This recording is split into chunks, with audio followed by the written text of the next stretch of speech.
Olá, o programa Mosaico tem hoje como convidada a artista visual e escritora Gabriele Lima. Antes disso, vamos ao vídeo arte. Até já!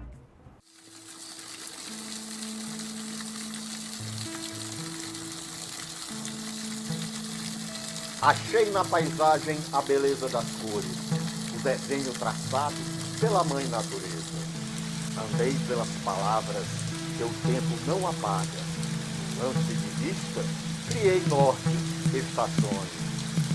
Li livros bons e ruins, conversei com pessoas, discuti sobre ideias e saudade cantei. A vida e poesia, a arte do destino, em verso escreve o sentido do amor.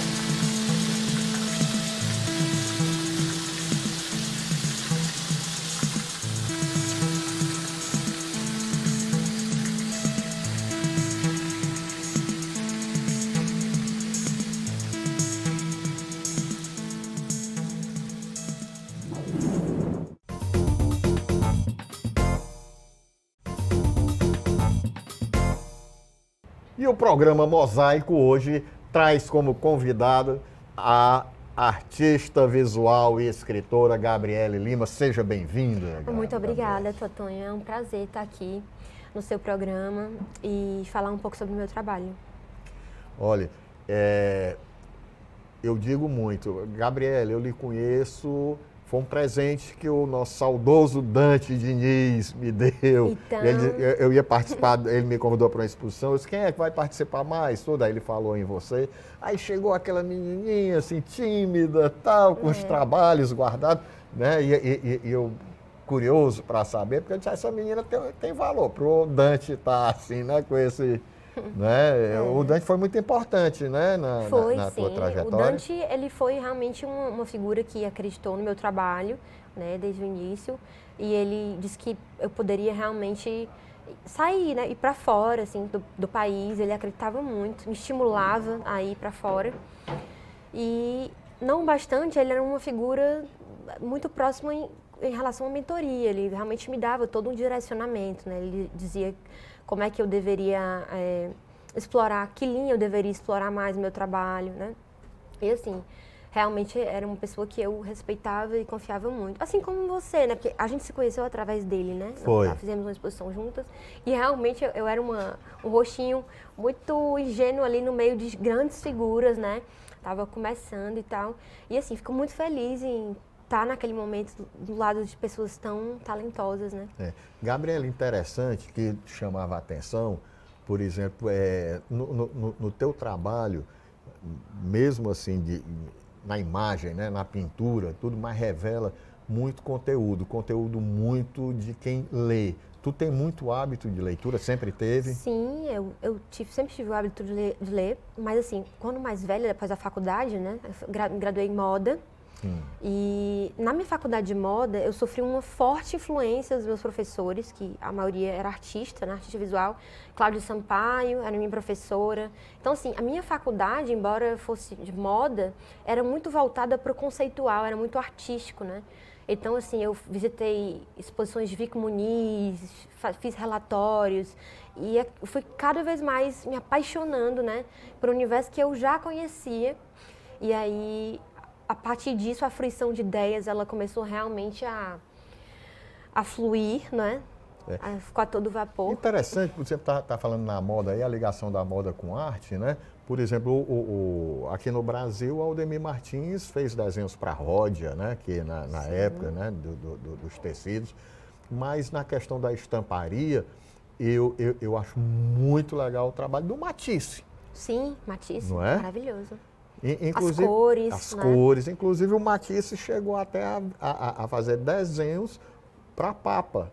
Tem no Museu do Vaticano trabalhos deles, né? Quer dizer, essa questão da estampa é um grande exercício, né? Ai, com toda certeza. Eu acho que o mais interessante de ser artista, assim, o que eu acho que do mais valor é a identidade, né? A gente tem, o seu trabalho, você tem identidade, uma identidade muito forte.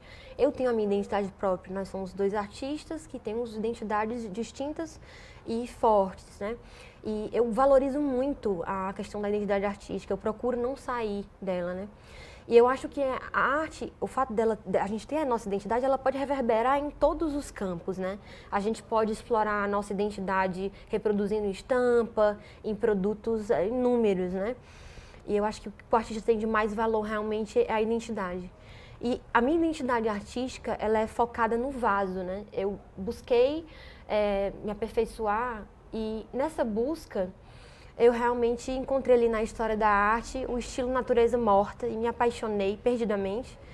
E eu trouxe o vaso para a minha dinâmica, né, tanto artística na pintura, como na poética, através da linguagem verbal, né? E eu trago essa referência no meu site, eu costumo dizer, até vou deixar aqui para vocês, meu site é Gabriele, com 2 L's, L.com.br. E lá vocês vão ver essa questão do vaso. Eu tenho uma verdadeira obsessão com o vaso. Eu sou o vaso. Eu costumo dizer que eu sou o vaso porque é de mim que emerge na poética. O vaso é um símbolo, né? Mas a poética está dentro dele. Então o vaso ele é o passado, o presente, o futuro, o início, o meio e o fim. Ele é o 3. Ele é um número sagrado, né? E ele é muito forte. Existe um mentalismo dentro do vaso que acho que nem eu consigo entender a força desse vaso, né? Que sou eu, assim. E tudo, as histórias que eu ainda nem contei, elas estão dentro desse objeto, né? E às vezes você... Que é real, é vívido, né? Pois é. Às vezes nesse teu conteúdo, né? Que você contextualiza também, que você dá uma poética, os significados vão além do teu pensamento, muito né? além. Porque as pessoas se descobrem, não é? E isso daí é um dos encantos da arte, não é? É muito subjetivo o meu processo criativo também, sabe, Totonho? É uma imersão, isso é ótimo. É uma imersão é ótimo. muito... Eu me sinto hipnotizada quando eu estou no processo de pintura, digamos assim. As palavras, elas são um jogo para mim, um quebra-cabeça, né? E aí elas vêm, eu jogo elas no Word e depois eu as organizo, né? Eu vou passando por uma peneira até que eu construo a narrativa. Tanto a poética como em prosa, né? E na prosa, tá lá, as minhas poesias estão lá. Tá tudo misturado. Não existe uma separação entre prosa e poesia para mim. Eu acho que a junção ela da imagem com a palavra se complementam muito, não é? Muito. Eu acho que são duas perspectivas para o leitor. Muitas vezes eu digo assim, por exemplo, assim no meu caso, eu digo que eu não escrevo, eu desenho com palavras. Pronto, não é? Perfeito. Não é por isso? Isso? Exatamente isso. Por aí. O que é que tu gosta de ler? Ai, eu gosto de... Eu já assisti aquela reportagem da Clarice Lispector, uma que é bem comum. Eu adoro ouvir ela falar. Para mim, ela é perfeita, ela é sincera demais. Eu gosto de escritores sinceros e intensos e que trazem ali reflexões filosóficas em suas obras. Nós temos inúmeras, mas eu tenho meus preferidos, obviamente, né? Clarice Lispector, eu gosto muito. Gosto dela. Ela é literatura pensante, né? Ela pensa e escreve. Eu acho legal isso porque você gosta dela, eu digo assim, quando a pessoa tem alma artista, né? Ela se expressa em diversas linguagens, Exato. né? Eu acho ela muito autêntica e eu respeito muito pessoas que são originais, são autênticas, defendem seus pontos de vista. A figura dela, assim, sisuda, isso, né? muito Tudo, séria, né? exato. Eu gosto de Charles Baudelaire também. Engraçado, Totonho, que eu imergi na literatura estrangeira, inicialmente. Posteriormente é que eu fui mergulhar na literatura brasileira, mas muito pouco literatura brasileira, mais estrangeira, né? E assim, eu gosto muito de tirar pequenos versos, pequenos trechos, às vezes em prosa, e versos das poesias, das minhas referências, né? 3 palavras, 3 frases, para mim, às vezes elas têm uma profundidade maior do que um texto enorme. Eu valorizo muito isso. Eu não sei, eu sinto muito inspirada com alguns trechos de livros enormes que eu retiro. É como se eu olhasse ali com um olhar raio-x e pegasse aquela trecho-chave Porque e retirasse. o teu olhar, vamos dizer, tem uma capacidade muito grande de ler a síntese, talvez, não é? Também. Né? Eu gosto da síntese, mas no livro em si, na hora que eu estou lendo, tem alguma coisa ali que me chama a atenção, né? E aí eu anoto aquele trecho, sabe? Aquilo ali eu já vou transformar em outra coisa, vou usar outras palavras. Aí a palavra, quer dizer, aumenta o teu vocabulário. Sim, também de imagens, né? Com toda certeza. Assim, eu acho que meu processo de inspiração, ele é muito espontâneo também. Às vezes eu vou andando na rua e eu vejo a folha caindo da árvore, a forma como ela cai me inspira de um jeito que eu não sei nem explicar. É uma coisa totalmente espontânea. Então, assim, esse processo de mergulhar na subjetividade, ele já começou na infância, né?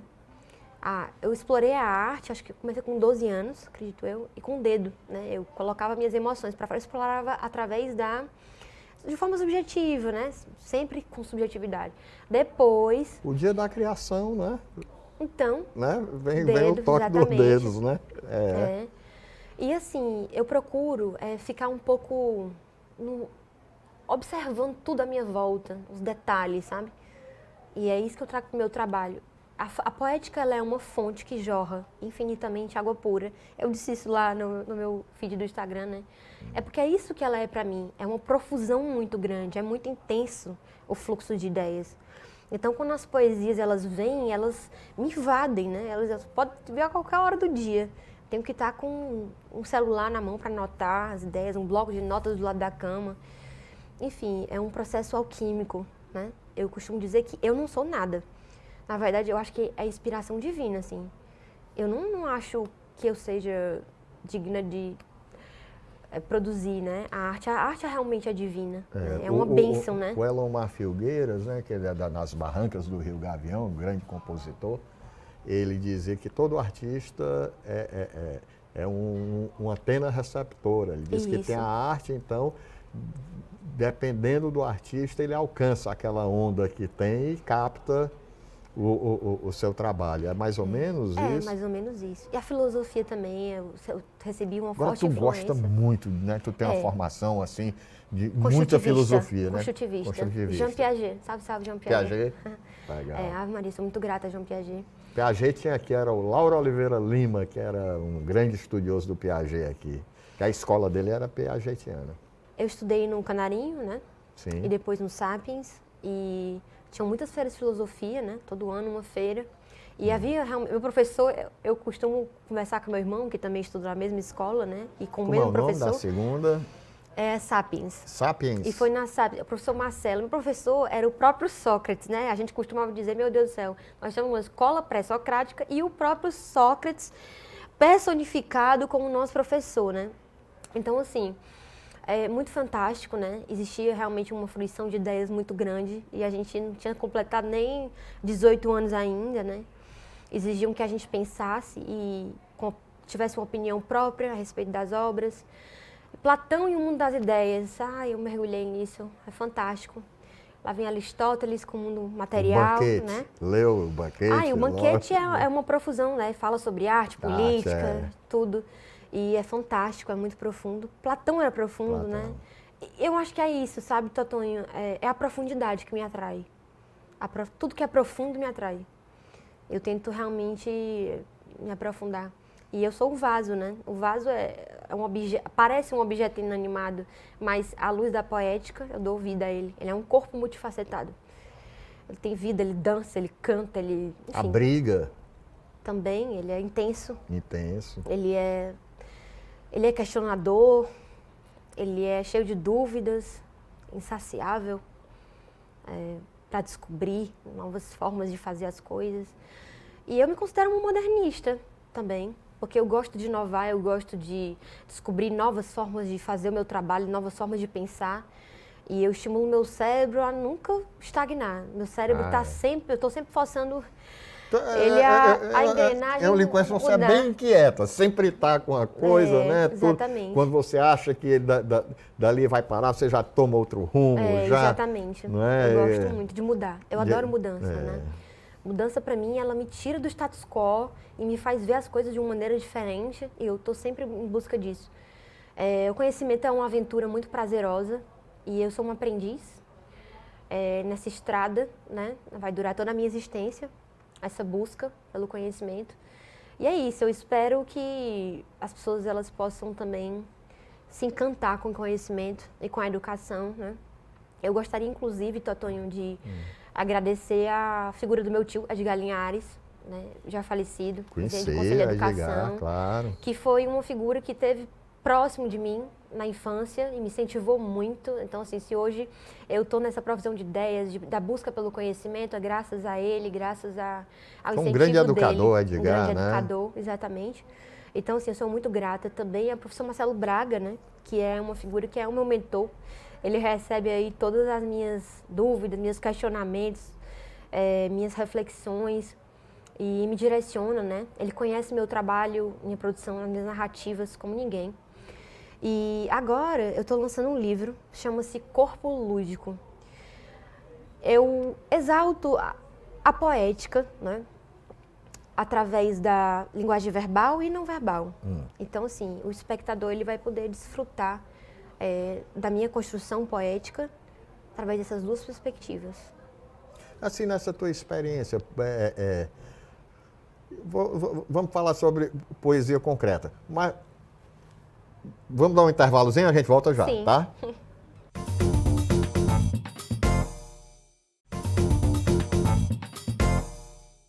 E o Mosaico volta aqui com essa beleza de pessoa aqui, né? De artista, artista plástica, artista da escrita também, né? E artista da vida, né? Também. De fazer arte, De né? fazer em arte, todos os sentidos. Gabriel, me diz uma coisa, e na poesia, com essa história da palavra, da imagem, tudo, a poesia concreta, você já tem? Não. Se atrai? Eu trabalho com o verso livre, né? A poesia, ela nem existe assim uma intenção de ser muito fiel à rima, né? Existe, na verdade, uma dinâmica. Eu tento escrever de uma forma charmosa, sabe? E colocar ali toda a profusão de sentimentos que, né, me invadem. Inclusive, são sentimentos pertinentes da alma humana, né? Nós somos cheios de desejo, né? A gente deseja muito. E por o sentido conta da vida é o desejo, Exato. né? É Mas por aí, os né? nossos desejos nos levam, né, a consequências não muito agradáveis, né? O mito de Prometeu, por exemplo, né, na mitologia grega, você já leu? Ele fala sobre isso, né? O fígado ele se regenera, né? Mas a questão da regeneração envolve mais a questão nossa mesmo de desejar. A gente deseja muito, né? De dia a gente deseja e à noite a gente dorme, né? Então, assim, os nossos desejos, eles causam males para nós, não é verdade? Então, quando a águia, ela vai lá e... bica o fígado. Exatamente. Né? Basicamente o sofrimento, né? O sofrimento por conta, é uma consequência dos nossos desejos. Nós desejamos muito. Os budistas já têm um outro viés, né? Eles se excluem dos desejos, eles escolheram não desejar, que o desejo é o que causa o sofrimento humano. Mas eu acredito que se a gente deseja, se os desejos fazem parte da nossa existência, sonhar já é desejar, né? Eu imagino que se eu não sonho, eu tô morta, né? E eu sou cheia de sonhos. Eu tenho muitos projetos em mente. Fui para Paris, né? Como você sabe, a gente trocou ideias, mandei foto para você e falei sobre as maravilhas. Experimentou novos materiais, né? Porque estava com Sennelier, dificuldade, meu né? Deus. Eu me lembro, eu disse, tu tem esmalte aí? Tenho, Então... pois usa os esmaltes. Então, porque a pandemia fechou todas as lojas, né, Totonho? Era. Aí eu lembro que você falou, Gabi, explora o cinema preto e branco, do preto ao branco tem muita coisa, né, para todas as cores. Aí eu fui lá tentar buscar materiais, porque eu precisava pintar, né? Você sabe, a gente que é artista, a gente precisa se expressar, né? E imagina numa pandemia, onde a gente fica trancado, né? Imagina só que loucura. Era uma coisa nova pra gente, né? Totalmente. Uma coisa assustadora. Só a arte para comportar toda a nossa insatisfação, né? Com a situação. Porque o artista, ele é sensível, né, Totonho? Sim. Ele sente o mundo, as coisas e impactos sociais de uma maneira peculiar, né?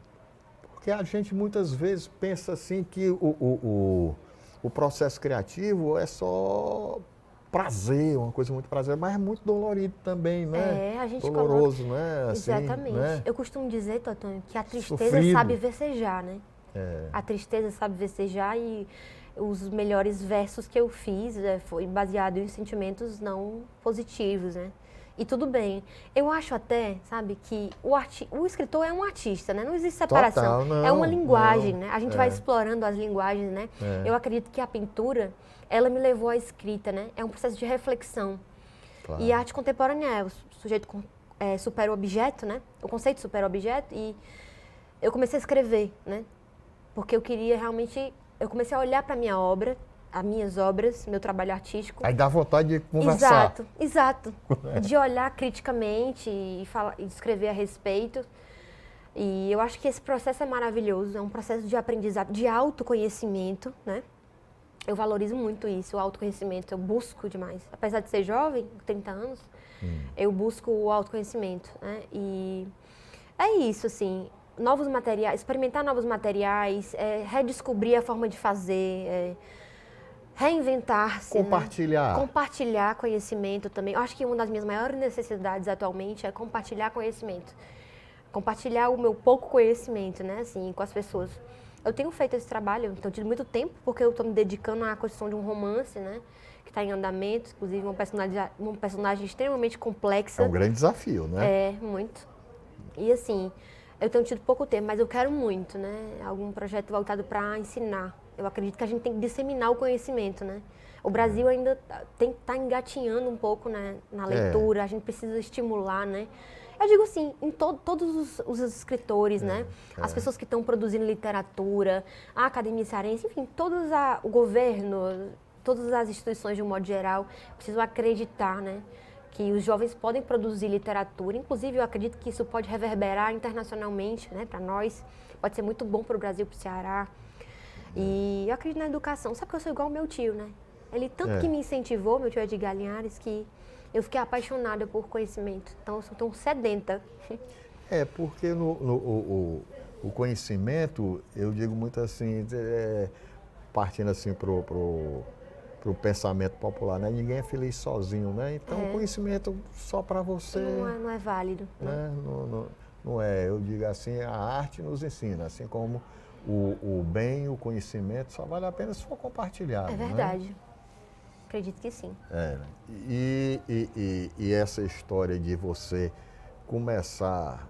A arte é fantástica. Você começa a dialogar com o que você está fazendo, né? Então, você já busca através dos sentimentos aquela compreensão, aquele desenvolvimento através das imagens, das palavras, né? Quer dizer, uma construção imaterial até, né? Imaterial. Porque, por exemplo, quando você faz o seu desenho, sua pintura, eu acho que mesmo a nível inconsciente, você já está trabalhando há muito tempo, né? Eu digo assim, o pessoal diz assim, vem cá, tu leva quanto tempo para fazer um desenho desse minimalista? Eu disse, para uns 50 anos, né? No mínimo, né? Porque a construção não é agora. Exatamente. Não é? isso Você mesmo, vê... Né? Eu nunca sei o que vai acontecer. A arte, para mim, é um processo alquímico, né? Esse desafio é muito legal, né? Porque o Picasso dizia que era como se tivesse o toureiro diante do touro, né? Para domar, né? Era tudo. Quando está com papel em branco ali, vamos dizer, a tela em branco. São muitas possibilidades, né? Muitas. E às vezes pode não chegar a lugar nenhum. Já aconteceu comigo de eu querer forçar alguma coisa, mas a inspiração não estava lá. E aí não saiu nada. E tudo bem, quando for digna, né? Quando o divino quiser. Assim, eu sei que cada um tem a sua produção, né? Eu começo logo com a tinta. É uma coisa assim muito... Eu me sinto meio hipnotizada quando eu começo a pintar, né? E aí eu começo pelo caos. Eu misturo as cores, crio caos e do caos eu vou para a harmonia, né? É o inverso meu processo. E eu sempre gosto de explorar novas possibilidades, até mesmo as mais impossíveis, assim, sabe? Não existe uma regra, não existe nada que me impossibilite de ultrapassar limites que até eu mesmo desconheço, assim. Até, não sei nem se eles existem, né? Quais são. Eu apenas quero ultrapassar os portais, né? Certo. Aí, por exemplo, na questão da arte conceitual, você já fez alguma experiência, por exemplo, com luz? Porque eu vejo assim, você tem esse brilho assim nos olhos, né, assim, de construir, que não é só o traço, o risco, né, nem nada não, mas a gente, né, que tem uma influência muito grande da luz, né, a gente vive na terra da luz, né, tudo. Você já pensou em alguma possibilidade, assim, de trabalhar com projeções, Não, luzes? na verdade, o meu trabalho, eu exploro muito as tecnologias, né, eu animo as minhas obras. Eu acredito que quando a gente une arte e tecnologia, a gente consegue transformar a arte em entretenimento. E isso já está sendo praticado. Nós temos alguns museus na Europa que estão explorando, né, realidade aumentada, realidade virtual, para transformar ali aquela experiência em uma experiência de entretenimento para o espectador, capaz de atingir todos os órgãos perceptivos, né, a audição, a visão, o tato. E quando a gente usa tudo que a gente tem a nosso favor para que o espectador consiga compreender o nosso trabalho, eu acredito que é muito rico isso, né? E exercitar, inclusive, a questão da memória. Eu vou dizer um negócio, olha, tem gente que sente muita dificuldade em decorar um pequeno texto, um pequeno poema, mas cantam uma música de uma letra imensa. Né? Então, o processo de aprendizagem e de conhecimento, ele é muito misterioso, acredito eu. Nós temos realmente alguns teóricos que tentam se aproximar e se aprofundar nessa questão do conhecimento e da aprendizagem, mas eu acredito que, posso falar do meu processo, é um processo alquímico. Eu vou me descobrindo, eu vou tentando... É uma imersão e depois né, eu vou saindo dessa imersão e cada vez renovada. E há algumas dúvidas, muitas dúvidas, que eu ainda vou demorar a minha existência inteira para... A solidão ajuda no teu processo criativo? Sim, eu sou muito solitária, muito. Eu sempre digo lá em casa, eu preciso da solidão, eu preciso do silêncio. É no silêncio que eu consigo São coisas encontrar. boas, né? Eu gosto muito. É como eu digo, eu não tenho nem receio de dizer que a tristeza sabe vecejar, porque a gente tem muito medo da tristeza, mas é a minha maior fonte de inspiração. Os momentos mais difíceis, eles servem, eles são muito produtivos para mim, né? A nível de criação. Eu já cheguei a passar 72 horas pintando, porque eu estava numa onda de inspiração que, é por isso que eu digo, hipnotizada, né? Sem dormir, sem comer, e todo mundo na minha casa, só escutando Beethoven. Era Beethoven, tinta preta e papel branco, né? E aí eu não conseguia parar. Eu não sei explicar, Totonho, o que Beethoven faz comigo, assim. É Beethoven, Paganini, sabe? Eles realmente me inspiram muito. É uma inspiração, assim, que eu não consigo explicar. É muito profundo. Toca a minha alma. É uma coisa que realmente... Quem sabe um dia eu consiga te explicar, né? Por que eles me inspiram tanto. Eu não sei responder. Eu acho porque é a questão da alma, né? Essa coisa de alma, né? Tem umas coisas assim que, por exemplo, que palavras, né?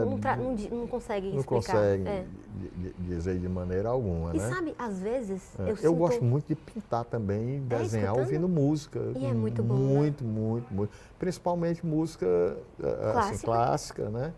Tudo, ou então algumas instrumentais, assim, mais... Aí eu procuro ouvir, assim, tipo, mais contemporâneos, um Egberto Gismonti, o Philip Glass, assim, mais internacional, né? Tudo, Ravi Shankar, assim, eu gosto mais. Mas as clássicas são muito, né, assim, tocam mais.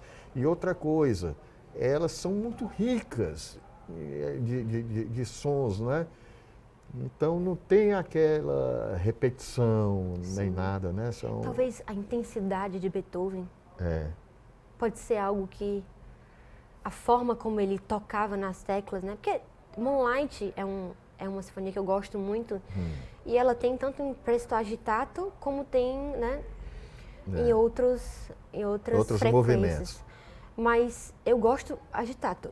Pra isso agitado. Eu gosto realmente de uma coisa das teclas, cada nota musical suando forte no meu ouvido. Isso. Exatamente. Isso faz toda a diferença, né? E isso é muito interessante, porque na música você pega, por exemplo, os Beatles, tem muito essa intensidade. Sim, Pam, tem. pam, pam, pam, né? Influenciou muito aqui no Brasil a música mineira, né? Tem muito de Milton, Clube da Esquina, essas batidas, né? Eu já estou com o pé na estrada. Aí vai, né? Eu acho que explorando até assim um sentimento muito percussivo, eu acho, né? É o bater do coração, né? A música é uma linguagem artística, né, Totônio? E ela ajuda o artista. Olha que fantástico, a música é uma linguagem artística produzida por um outro artista também intenso, digamos assim, como eu, né? E aí a música dele me inspira no meu trabalho artístico. Então, assim, a arte, ela é como se fosse uma teia. É uma teia divina, uma teia grandiosa.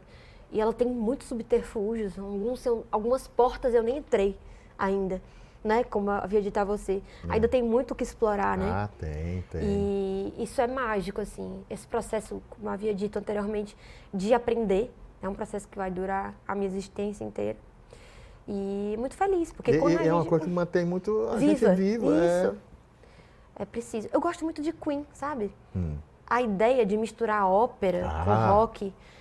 A gente tem uma ideia sobre criatividade, né? Né? Exato. A criatividade ela é tratada, eu acredito que uma separação muito grande de áreas.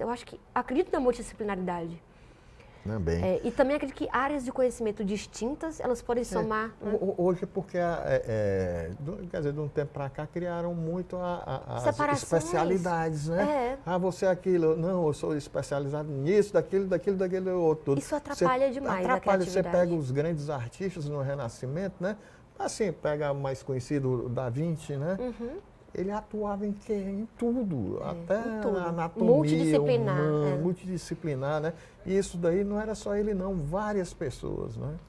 Exatamente. Aí eu acho que agora que a gente está tendo a oportunidade de receber tanta informação, né? Vamos para essa pluralidade, né? Exatamente. E assim, a arte, ela é transformadora, né, Totônio? Você sabe. A arte, ela proporciona ao indivíduo o desenvolvimento do pensamento crítico, né, reflexivo, acelera a fruição de ideias, proporciona o autoconhecimento. Então, assim, que as nossas crianças, elas passem a visitar os museus na companhia de seus pais, por estímulo de seus pais. Não bastante que as famílias também, né, passem a visitar os museus. Nós temos grandes museus aqui. Nós temos museus maravilhosos, Museu de Arte Contemporânea no Dragão do Mar. Sabe que... Museu da Universidade. Então, fotografia também. Pega na fundação, né, da fotografia. Exatamente. Você sabe, Totônio, que eu levei o meu sobrinho pequeno, ele tinha 7 anos, Arthurzinho. Meu irmão aceitou, né, levar ele no museu. E ele olhou para a foto que retratava a ditadura militar e ele ficou chocado, né? E a gente começou... A fotografia era perfeita. Ela captou o momento, não precisava de legenda. Naquele momento, eu expliquei para ele que a arte era aquilo. É você pegar e jogar tudo na imagem e o espectador ver e analisar, né? Mas quando se trata de um fato histórico, né, como a ditadura militar, obviamente ele não entendeu, mas eu fui explicar para ele. Mas meu irmão, que é mais velho, e a minha irmã também, né, estudante fazendo prova para o Enem e tal, se preparando, ela entendeu, né? O pombo, né? O pombo lá na frente, branco, né? Aliás, a paz, né? A paz. E a bandeira do Brasil rasgada, e aquelas pessoas lá na cena, aquele clímax, quer dizer, o fotógrafo ele conseguiu captar a essência do conflito, né? E eu acho que é isso, é um olhar clínico. Todas as linguagens da arte, né? Tem um artista por trás. O escritor é um artista, ele sofre, o artista que é pintor, ele sofre, enfim. Vamos pedir um intervalozinho agora e vamos voltar, mas vamos nesse rumo de prosa. Tá bom demais. Volta já.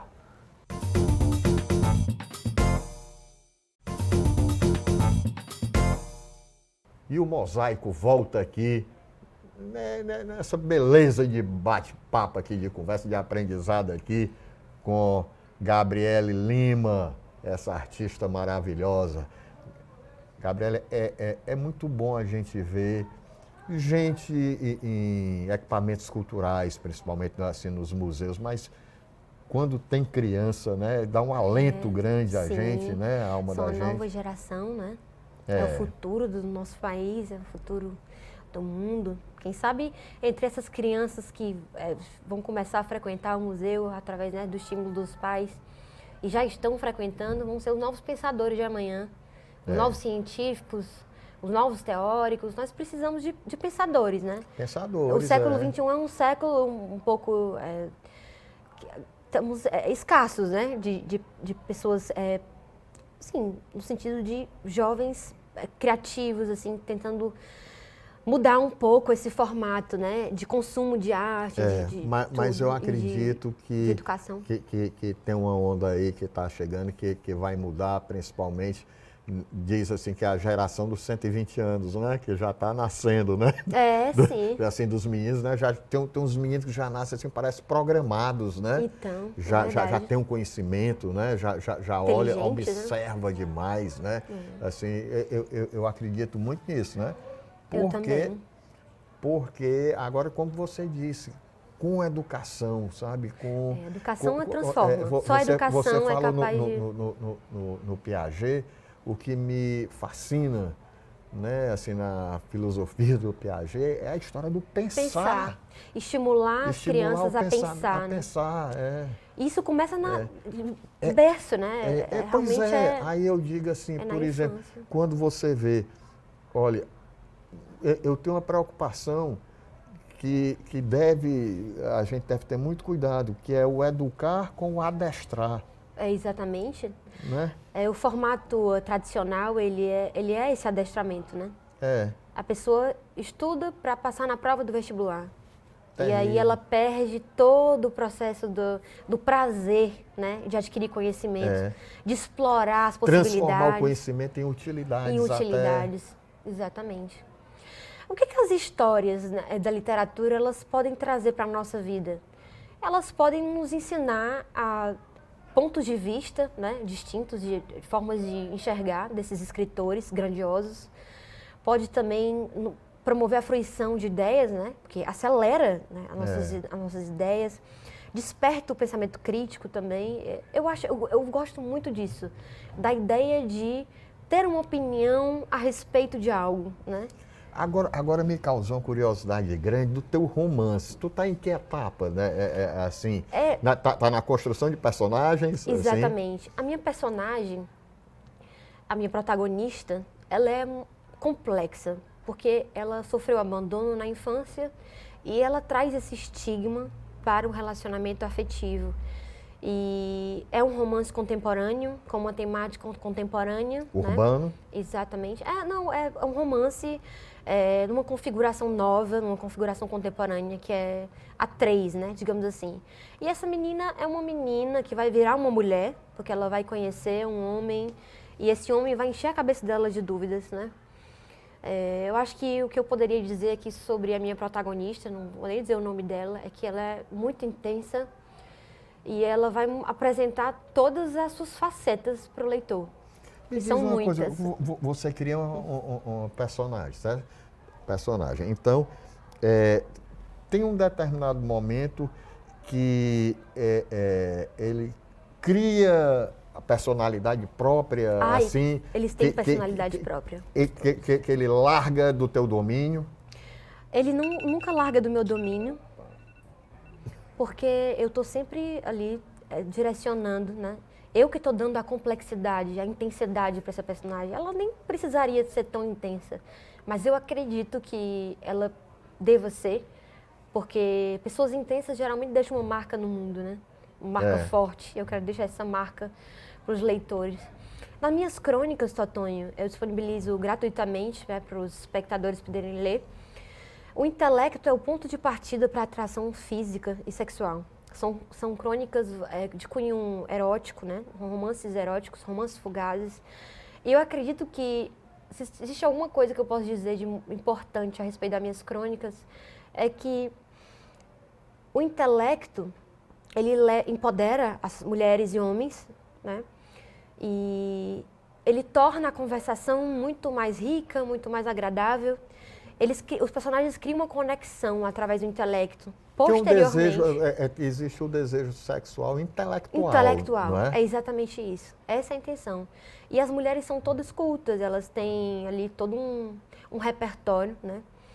Eu falo sobre mitologia grega, meus poemas também estão misturados, meus versos, eles se misturam com a prosa, eles já se perderam de modo que eu não sei nem se eu consigo encontrar. É um processo alquímico, como eu havia dito a você, e eu gosto desse mergulho, é uma coisa espontânea. E esses personagens, eles são viajados, eles são livres, eles são exploradores de novas possibilidades, eles não têm medo da desilusão, estão sempre prontos para novas aventuras. E eu acho que é isso, nós vivemos de desejos, nós desejamos muito, nós temos algo e queremos outra coisa, nós sempre queremos alguma coisa a mais. E é isso que eu quero dar para o leitor. É o gosto a mais do amanhã. Exatamente.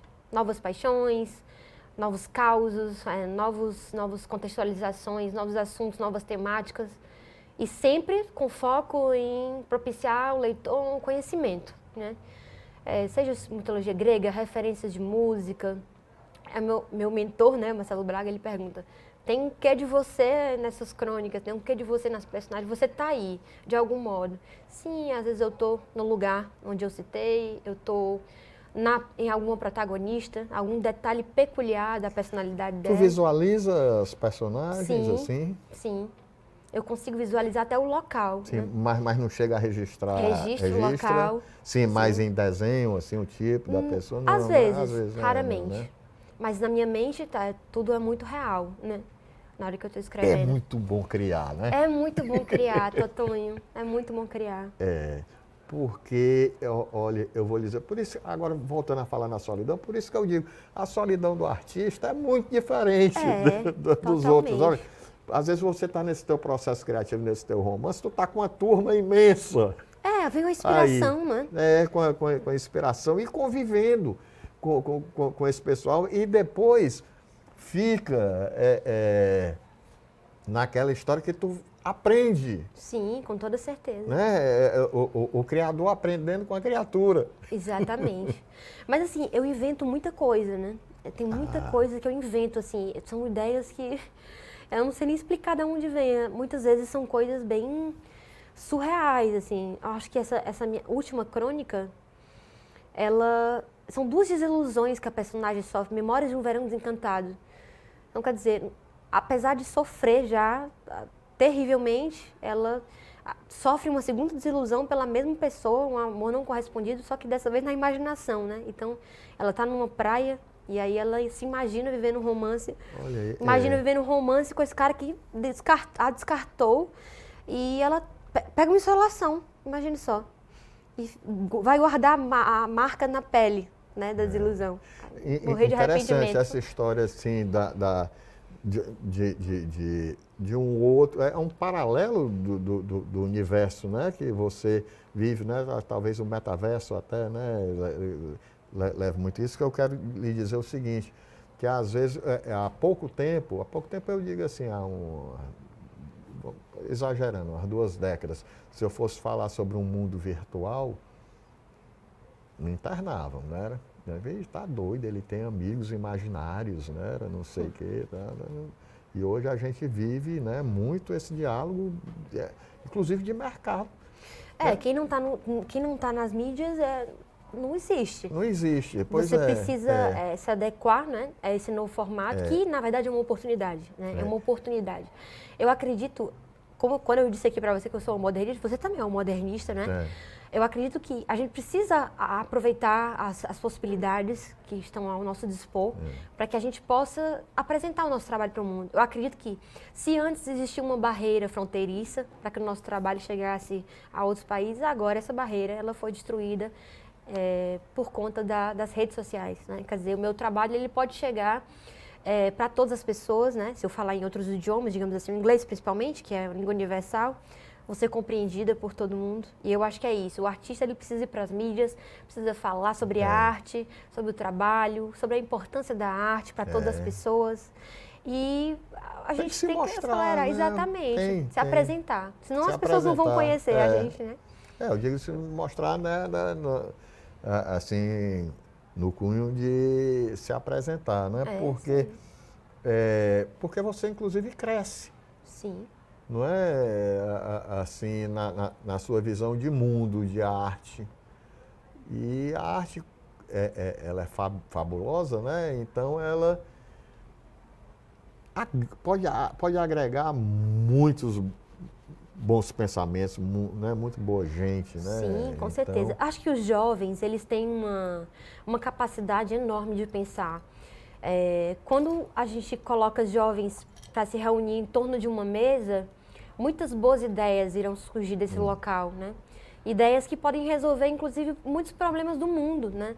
Nós Claro. temos aí muitos problemas para serem resolvidos. A criatividade é isso, é resolver problemas, né? O criativo resolve problemas.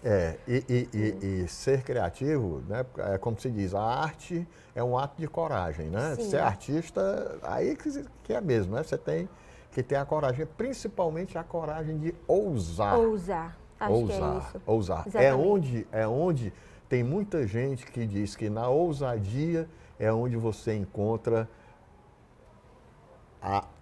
a boa loucura, né? A loucura, porque a loucura não é só ruim, não. Não. Né? É muito Isso bom. Na verdade, é os muito loucos salvaram o mundo e deram a salvaram gente o mundo. liberdade. O que seria da humanidade se não fosse a Se ousadia não fosse dos Santos loucos, Dumont, né? A gente não Eu andaria de digo avião. porque o pessoal se habituou a dizer a loucura é uma coisa ruim, sai daqui, seu louco, tudo tal. Eu adoro atrair louco, sabe? Mas assim? no caso, assim, se a gente for parar para pensar, existe o senso comum, que tem toda uma sistemática bem estruturada e padrão de pensar, né? De formatar as ideias, digamos assim, de fruir as ideias, de colocá-las em prática, é muito sistemático. Essa pessoa que ela é fora da curva, né? Que são essas Sim. pessoas que deram a liberdade para nós. Tesla, nós temos tantos que chega a falta, né? Enfim, muitos pensadores, nós temos, não está me vindo à memória agora, Darwin, né? Temos muitos. E todos eles eram chamados de loucos, porque era muito novo o que eles queriam dar para a humanidade. Eles queriam dar liberdade, e as pessoas não estavam acostumadas com a liberdade. A construção da ponte, né? Para que uma ponte? Para as pessoas poderem passar, né, de um lugar para o outro. Então, também foi enfrentada resistência, porque as pessoas não conseguiam enxergar. Você que é falou um novo negócio interessantíssimo. causa- A resistência à liberdade. Tem gente que tem medo da liberdade. Tem gente que tem medo da liberdade. E pensar é liberdade, é ser livre. Pensar é ser livre. Eu acho que essa é uma das coisas mais magníficas do pensar, é ser livre. Você já não precisa agradar ninguém. Você apenas tem uma opinião, respeita as dos demais, né? E esse processo não tem nada a ver Aí com... me dói quando eu vejo idade assim, mental, aquela idade física, cultura né? que tem assim, dizendo assim, olha, você é um imbecil porque não pensa igual a mim. Rapaz, olha, eu acho divergências de pensamento... São ricas. São ricas, Isso. claro. Você sabe, Totonho, você citou agora divergências de pensamento. Na minha sala de aula, na aula de filosofia, que era a aula mais interessante do colégio para todos, não só para mim, né, no Canarinho e no Sapiens, o meu professor estabeleceu uma regra. Nós não poderíamos relativizar a verdade, era proibido. Na verdade, ele estimulava o debate. Ele fazia com que a gente tivesse uma opinião diferente do colega ao lado e colocava o dedo e dizia, e você? E aí a pessoa dizia uma outra perspectiva acerca das obras, dos filósofos. Isso para mim era valioso. Isso para mim me marcou profundamente. Então, assim, quando eu chego perto de uma pessoa opiniosa, eu dou maior valor. Porque ela precisa pensar diferente de mim. Senão não tem graça a nossa conversação, né? E isso é muito rico. É bom demais, né? Porque, por exemplo, a unanimidade às vezes é meio sem graça, né? Sim. Tudo, né? E você, aqueles aplausinhos, né? Às vezes tem grupo que você participa, o cara diz o óbvio, aí todo clap, clap, clap, clap, clap, clap, você diz, oh meu Deus. Na verdade, eu não ligo muito para Mas- aplausos, não. Eu acho o seguinte, primeiro você recebe as vaias, depois os aplausos. Os aplausos são uma consequência. O não veio antes do sim, na humanidade. Eu já, com certeza. Eu recebi muitos nãos na vida. Muitos nãos, muitas críticas. Eu sempre soube lidar bem com isso. Eu tenho uma família muito boa, sabe? Assim, uma família que sempre investiu muito na minha educação. Pais que valorizaram uma boa educação, né? Então, assim, eu sou muito grata por isso, né? E sou grata pelas pessoas que compartilham conhecimento comigo, que somam na minha vida, na minha trajetória. Você, por exemplo, é uma pessoa que soma na minha trajetória. Ó, que eu posso ficar convencido. Pode ficar convencido. O Dante também. O Dante. Eu confesso a você que eu Dante tenho faz muita falta, saudade. né? Muita. Era uma pessoa que realmente apoiava os artistas e a arte cearense, né? E promovia realmente ali a fruição, né? Os museus, aquelas exposições maravilhosas. Era bacana e sempre, né, era conversar. Me lembro do Dante dizendo, próxima exposição vou pintar uma parede preta e tu vai pegar e vai fazer um desenho em giz aqui, bem minimalista, bem grande e tal, essas coisas, né? Ele era muito inteligente, muito criativo, tinha um senso estético muito apurado. Muito, né? muito. Exatamente. Uma trajetória artística muito bacana, né? Tudo faz uma falta. Gabizinha. Não acredito que a nossa conversa acabou. Acabou, né? Acabou aqui, mas Tarento, olha, sou muito grato a você, viu? Você disse que é aprendiz, eu sou aprendiz também, viu? Principalmente você, eu gosto de aprender com você. E eu mais com você. Porque é muito bom, você tem muito conteúdo e você tem essa sua liberdade de pensamento, sabe, você não produz arte, eu acho que você produz, mas você vive a arte. Eu vivo a arte, eu respiro. Isso daí Nós muito respiramos, legal. né? Respiramos a arte. Então, olha, segurando essas mãos dessa grande artista aqui, eu agradeço, viu? E até o próximo. Essa é Gabriele Lima.